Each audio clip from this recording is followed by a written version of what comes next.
এবারে আজকের শেষ প্রশ্ন, শয়তান। এই প্রশ্নটা শয়তান প্রসঙ্গে।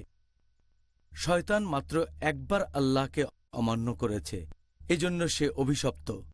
মানুষ আল্লাহকে অমান্য করার পরও আল্লাহ মানুষকে ক্ষমা করেন।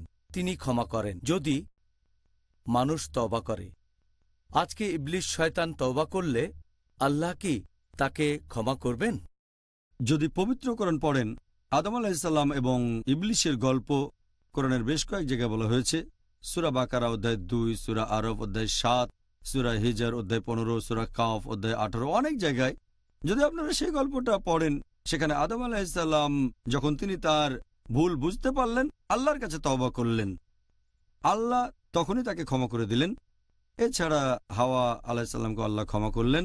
তবে যদি আপনি ইবলিসের গল্পটা দেখেন ভালো করে, এটা আছে কোরআনে সূরা আরফ অধ্যায় 7 আয়াত 14। ইবলিস যখন আল্লাহকে অমান্য করলো, আল্লাহ বললেন যে আমি ফেরেশতাদের বললাম তোমরা আদমকে সেজদা করো, সবাই সেজদা করলো ইল্লা ইবলিস, ইবলিস বাদে। এটা আছে সূরা বাকারা অধ্যায় 2, সূরা আরফ অধ্যায় 7।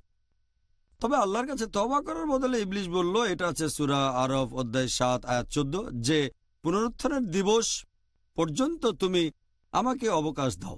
এখানে অবকাশ মানে আমার শাস্তিটা তুমি দেরিতে দাও, আমাকে একটু অবকাশ দাও, তারপর দেখো কি করি। সে আল্লাহ তাআলাকে চ্যালেঞ্জ করেছে।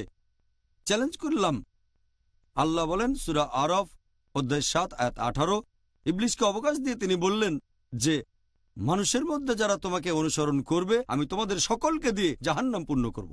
এখন ইবলিসের তওবা বা অনুশোচনা করার কোনো প্রশ্নই আসবে না, কারণ আল্লাহ আরো বলেছেন সূরা হিজর অধ্যায় 15 আয়াত 34 যে ইবলিস হচ্ছে অভিশপ্ত।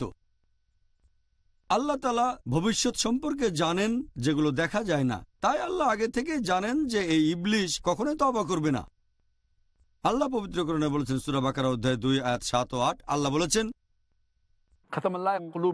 আল্লাহ তাদের হৃদয় মোহর করে দিয়েছেন যারা হচ্ছে কাফির, এবং তারা কখনোই সরল পথে আসবে না। এছাড়াও আরো উদাহরণ আছে যে আল্লাহ তাআলা বলেছেন সূরা লাহাব সম্পর্কে, যে ছিল খুব বড় একজন শত্রু আমাদের প্রিয় নবীর। আল্লাহ একথা আগেই বলেছেন সূরা লাহাবে। তিনি বলেছেন এই আবু লাহাব আমাদের নবীর খুব বড় একজন শত্রু ছিল, আর সে বলেছিল সে কখনোই ইসলাম গ্রহণ করবে না, সে দোজখের আগুনে পুড়বে। এটা আগেই বলা হয়েছে। সে কোরআনকে ভুল প্রমাণ করতে পারত যদি বলতো যে আমি মুসলিম, যদি শাহাদা দিত। 10 বছর সময় পেয়েছিল, কিন্তু সে মুসলিম হয়নি। আল্লাহ জানতেন সে তওবা করবে না। কিভাবে আল্লাহ সুবহানাহু ওয়া তাআলা জানেন ইবলিস কখনোই তওবা করবে না।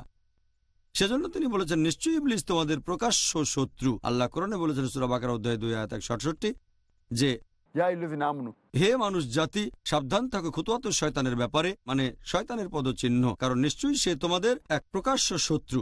তাহলে কোরআনের এই আয়াতগুলো থেকে আমরা বুঝতে পারছি যে ইবলিস কখনো তওবা করবে না। আল্লাহ এটা জানেন, আর সেজন্যই বলেছেন যে ইবলিস হচ্ছে মানুষ জাতির প্রকাশ্য শত্রু আর সে অভিশপ্ত।